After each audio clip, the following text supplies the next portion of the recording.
और एसआईआर पर ममता बनर्जी की याचिका पर सुनवाई हुई और अब सोमवार को भी इस मामले में सुनवाई होगी। और आज की सुनवाई में ममता बनर्जी कोर्ट रूम में मौजूद थी। सुनवाई के बीच ममता बनर्जी ने अपनी ओर से दलीलें भी कोर्ट में रखी है।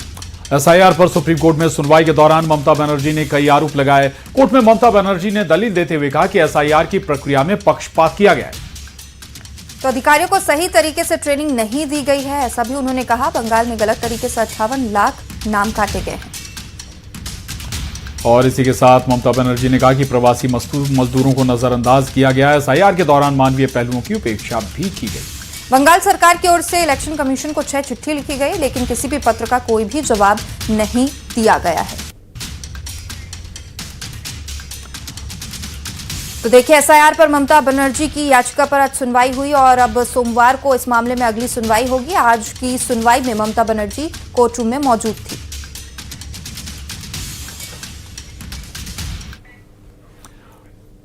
और बड़ी खबर इस वक्त की, लोकसभा कल तक के लिए स्थगित कर दी गई है। इस वक्त की ये बड़ी खबर आज ही बता दें आपको, प्रधानमंत्री नरेंद्र मोदी का संबोधन होने जा रहा था धन्यवाद प्रस्ताव पर, लेकिन आज लोकसभा स्थगित कर दी गई। कल तक के लिए लोकसभा स्थगित हुई है। कल एक बार फिर से बैठक होगी लोकसभा की, सदन बैठेगा, लेकिन आज प्रधानमंत्री नरेंद्र मोदी का धन्यवाद प्रस्ताव पर संबोधन होने जा रहा था, लेकिन अब संभव है प्रधानमंत्री नरेंद्र मोदी कल लोकसभा में संबोधन दें अपना धन्यवाद प्रस्ताव पर। बताया जा रहा है कि जमकर हंगामा हुआ और इसी हंगामे के बाद लोकसभा को कल तक के लिए स्थगित कर दिया गया।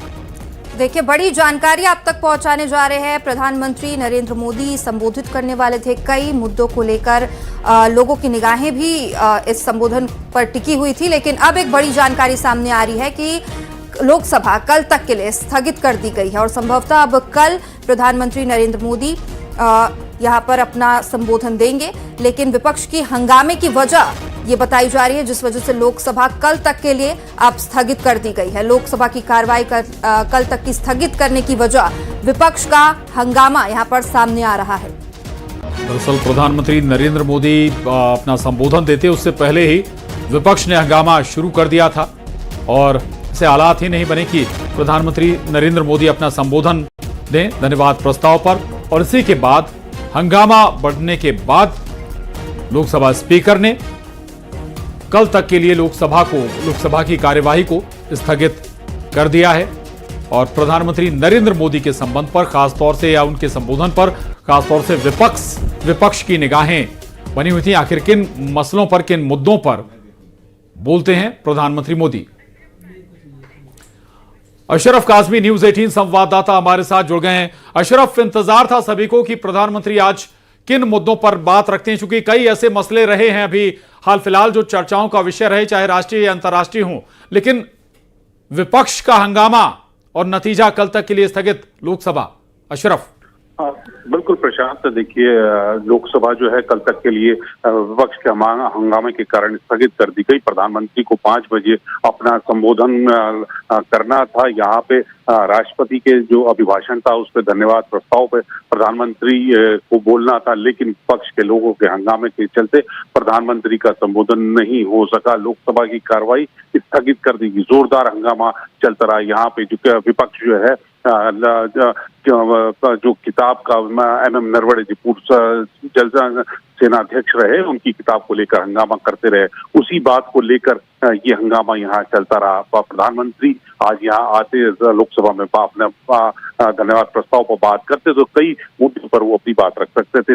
जो ट्रेड डील हुई है उस पर भी बात रख सकते और कई उसे, लेकिन विपक्ष के लोगों के हंगामे के चलते प्रधानमंत्री का संबोधन नहीं हो सका और लोकसभा की को स्थगित कल तक के लिए कर दिया गया है।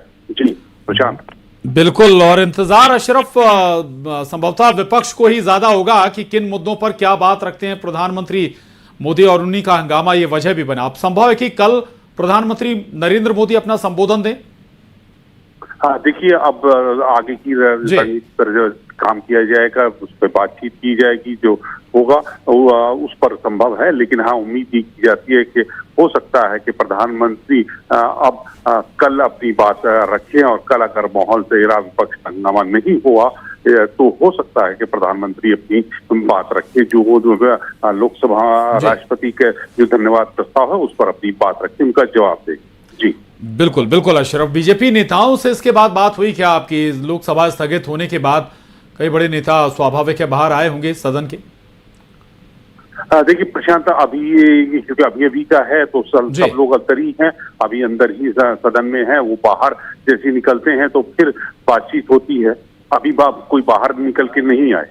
जी बिल्कुल बिल्कुल। सदन के अंदर कुछ और घटनाक्रम भी आए थे, कुछ तस्वीरें आई थी बिट्टू की और राहुल गांधी के वार्तालाप की भी तस्वीरें आई थी। हंगामा ही वजह है या कुछ और भी वजह है स्थगित होने की Lok Sabha?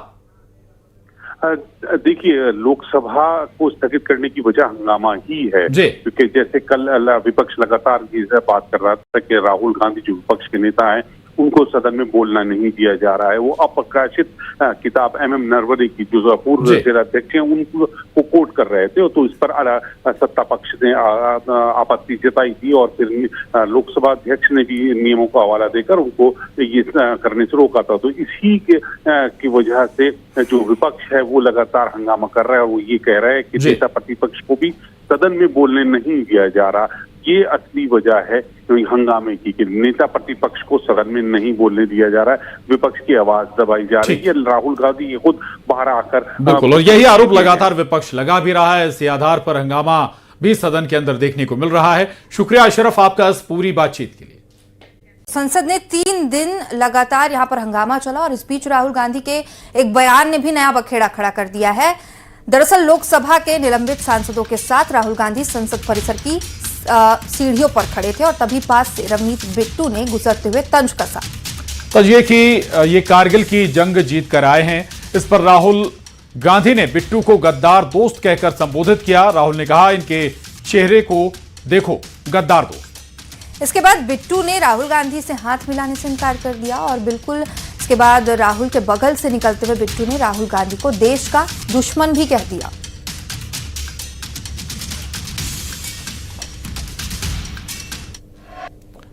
The thing is, here is a traitor walking right by. Take a look at the face. That's what it looks like. Hello, brother. Sir, my traitor friend. Surrender. Don't worry, you'll come back. The thing is, here is a traitor walking right by. Take a look at the face. That's what it looks like. Hello, brother. Sir, my traitor friend. Surrender. Don't worry, you'll come back. Thank you. देश का बेच क्या है? No, look. The thing is, जंग जीत के आए। The thing is, here is a traitor walking right by. Take a look at the face. That's what it looks like. Hello, brother. Sir, my traitor friend. Surrender. Don't worry, you'll come back. तो BJP नेता और दिल्ली में मंत्री मनजिंदर सिंह सिरसा ने राहुल के बयान पर पलटवार किया है।